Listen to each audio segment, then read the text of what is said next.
Not one. That being said, I have reached out to LT. Y'all know this. It's been on the platform. And they have denied my request because they found the one instance where I misgendered them.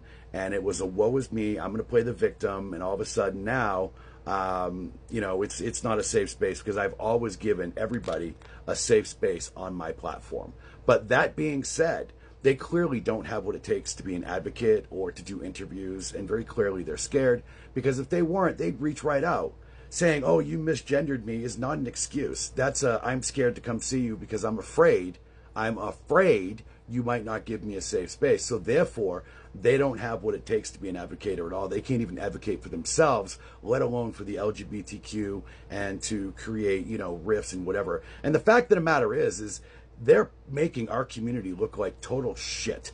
They're making us look like we are predators, like we are going after kids, like we are doing this and doing that. And that is not a good image for the LGBTQ, especially when the right wing is getting their hands on things like that person and they're making us look like we are terrible.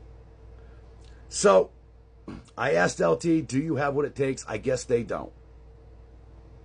I don't turn down interviews. I don't give a shit who it's with. I'm going to get uncomfortable. Absolutely. I did an interview not that long ago for a podcast, and it was a little uncomfortable, but I didn't mind doing it because people want to know. They have questions. They have whatever. And, I have a couple of warm-up questions that, I started with, and I threw them out here or whatever. But I've got really hard questions for them, too. Ones that I just don't think they can answer. Ones that, honest to God, I think they would cut the interview out because that's the type of person they are.